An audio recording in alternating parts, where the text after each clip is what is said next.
হ্যাঁ সুতা ছাড়ো কিছু। ও গুড়িটা তো অনেক সোজা হয়েছে। ছাত্ররা খেলছে গুড়ি উড়ানো খেলা। খুব মজার একটি খেলা, ভালো লাগার মতো এবং ভালো মুহূর্ত। বিকেলবেলা একেবারে ঠান্ডা বাতাস, খুব শীতল করা বাতাস। আলহামদুলিল্লাহ। হ্যাঁ গুড্ডি উড়াইতে বাতাসে ভালোই লাগে। আর সুতা ছাইরো না, পরে তো আবার সময় পাবা না বলার। আপনারা এই খেলাটি কে কে খেলেছেন অবশ্যই জানাবেন। ঘুড়ি উড়ানো খেলা। ঘুড়ি তো যাইতাছে গা একবারে বাতাসে। বাজলো, গাছের মধ্যে বাজলো, টান দাও। একজনে টান দাও, আরেকজনে বলো, সুতা বলো।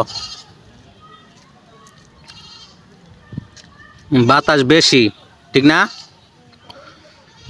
বেশি বাতাস। হে ইসমাইল, তুমি বানাইতে না গুড্ডি? হ্যাঁ একটা বানাই লো এবার কালহা। এটা কেটা বানাইছে? সাব্বির, তুমি নিজে এলহাই বানাইছ? এই যে দেখেন, এই ছেলেটি এই গুড়িটি বানিয়েছে, খুব চমৎকার।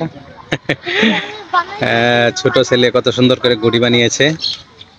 ওদেরকে উৎসাহ দেওয়া প্রয়োজন, কারণ এই খেলাটি ভদ্র এবং সভ্য একটি খেলা। বিকেলবেলা এই খেলাটি বাচ্চাদের মনকে প্রফুল্ল করার জন্য ভালো একটি খেলা। চাইলে আপনার বাচ্চাকেও গুড়ি এনে দিতে পারেন।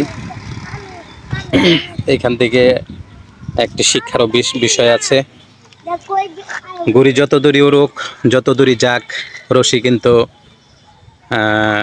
যে গুড়ি উড়ায় তার হাতে ধরা দিতেই হবে।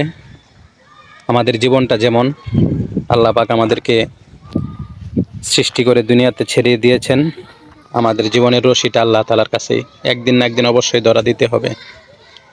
তো গুড়ির সাথে আমাদের জীবনের অনেকটা মিল আছে। গুড়ি খেলাটি খুব চমৎকার, আমি অনেক খেলেছি ছোটবেলায়। আজকে বাচ্চাদের সাথে একটু খেললাম, আনন্দ করলাম, ভালোই লাগলো। তো ঠিক আছে, যাও, আজকের মতো খেলা শেষ, তোমরা যাও, ওযু করো।